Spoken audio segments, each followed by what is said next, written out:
of every range day, if you stay out here long enough, where the results start to diminish.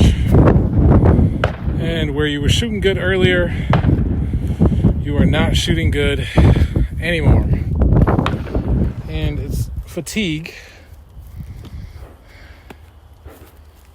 So I love being out here, but I've been out here for a few hours doing drills and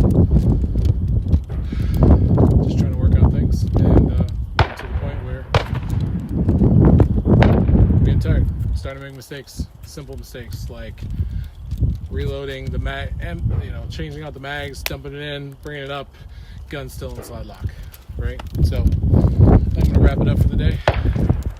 Just know when to call it a day when your training is no longer helping you out.